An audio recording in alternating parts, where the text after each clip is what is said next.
Reading out that healthcare push as the media keeps focusing on Russia. And again, he's putting the hard sell on here. America Rising Political Action Committee Executive Director Alexandra Smith, Real Clear Politics national political reporter Caitlin Huey-Burns. If the president's making it clear on the latest tweets, Caitlin, that this is a no-brainer, you got to do it, got to do it. And this on the heels of his remarks, he'd be very angry if they don't do it. Can they pull this together for the Gipper, so to speak? Well, certainly putting the pressure on these lawmakers as they're home this weekend, kind of assessing the details of this bill. There is no room for error here. Remember, you already had two Republican senators, Collins and Rand Paul, saying that they won't even vote yes to get on to this bill. That means only one person could say they don't want to get on the bill either, and it fails, or even if they move on to it, those are kind of the numbers that we're looking at here. You're also hearing, what else could the president have done here to help sell some of the merits of this bill, particularly as you have, interestingly, Republican governors in states like Nevada and Ohio expressing concerns about this bill. The president hasn't really traveled around the country hosting these kinds of town halls that we've seen others do, but he is certainly trying to put the pressure on here. I'm just not sure, given everything that's going on. Everything hangs on it. The markets seem to think it's going to happen, that they'll sort of find a way to do this. Alexander, one of the issues that has come up and might be a reason for the market to advance is this Tim Scott idea that, look, trying to assuage the conservatives who are concerned about keeping those tax hikes on the wealthy that were part of Obamacare, paid for the most of Obamacare, in place, but assuring them that there is a way to address those later on in tax reform, maybe rescinding them. How do you think that would go? I think it's incredibly important that the Republicans do pass health care reform. This is one of the main issues that every single Republican campaigned on in the 2016 election, including President Trump. And so I think it's critically important that they do that.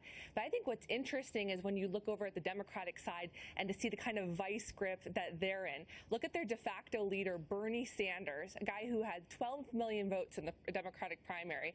This is a guy that is forcing so many Democratic senators and leaders to the left on this issue, pushing them towards single-payer health care. And we're seeing that these he's Democratic... not the only one. I mean, the DNC, Jim Perez and everyone else, I mean, they've all gone, the Karl Marx route. But, Caitlin, the one thing I do worry about is obviously the extreme base is taken over both sides here. So overtures to moderates in the Senate is only going to get you so far, because conservatives are the ones back in the House who I hear are getting ticked by what they're hearing being compromised now. How bad does that get? Right. I mean, that you bring up a great point. Even if they are able to pass something out of the Senate, they do have to kind of reconcile it with the House version. I'd also note that, this bill is not quite done yet. If they are able to get on the bill, which is, again, a big question here, what the amendment process will be like, what additional things they will offer in this bill remain to be seen. But you do have a lot of reluctant people, moderates, but also a couple conservatives, wondering about things like the taxes in this bill, also wondering about whether there is enough money directed from keeping those taxes to fight opioid addiction and Medicaid. It's interesting to see the trouble that Republicans are having in terms of Obamacare now being the law of the land. Any of these votes will certainly count because you have a president ready and willing to sign them, and it's difficult to take this away from people. That has been the argument than it is to establish that. And that's the history of anything the government does. Exactly. Very easy to give, very hard to take back. Alexander, is there nothing, and this is interesting that Tim Scott was saying, that by hook or crook, we are going to get this health care thing done. We've got to get it done, which seemed to indicate to me that if you're waiting for Republicans to acknowledge the obvious, that they're having a hard time with this, put this aside, and then move on to taxes, that's not going to happen. They either, rise or fall on this, or it's done. What do you think? Yeah, I mean, look, I think that the Republicans really do need to pass something here. Otherwise, other priorities like tax reform and infrastructure planning the president's talked about, I think are in real peril. I think that the good news is, though, is that in terms of reaching out to the other side to get the votes that they need, there are 10 Senate Democrats, or 10 states where Trump won, where Democrats have seats up.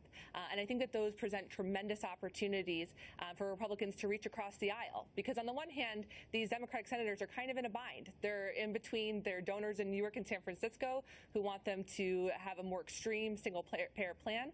And on the other hand, there are voters in those states who want them to work with Republicans and who are desperate for Obamacare reform, which was one of the big issues in the 2016 elections. Yeah, and I can understand that the longer you keep a big government program going, the harder it is to sort of dismantle it. So I do understand the logic to that, but I also understand the logic of math, and if the numbers aren't budging. What I found interesting, Caitlin, you touched on it earlier, this notion that there are a couple of Republicans who won't even allow a procedural vote on this to move forward, because I think Rand Paul is among them, I think Susan Collins as well, to clear no votes, but to go the extra mile and say, you know, Leader McConnell, we don't even want to procedural vote on this. We hate this so much. I mean, that's pretty strong.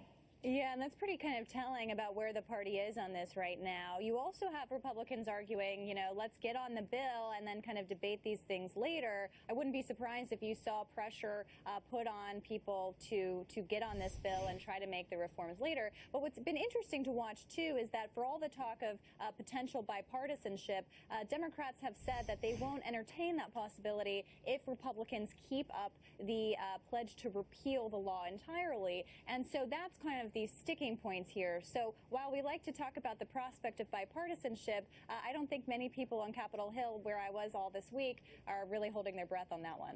Is there a sense, too, that the president might lose his mojo? By that, I mean, like, you know, it's one thing if you're very popular, and even popular with your base, as the president is with his base, but that if it looks like his poll numbers are going down, members in the House and the Senate are less afraid of him.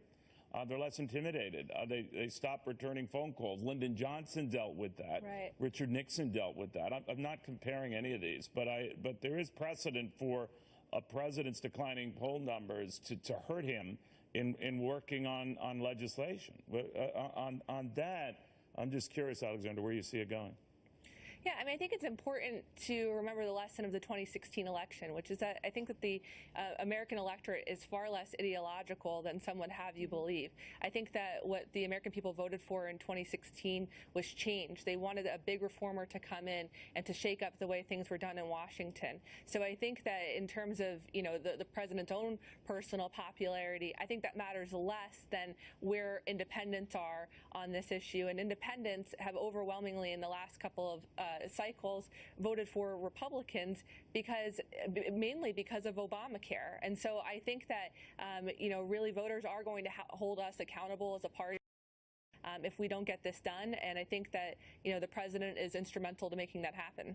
All right, Alexandra, final word. Caitlin Burns, want to thank you as well.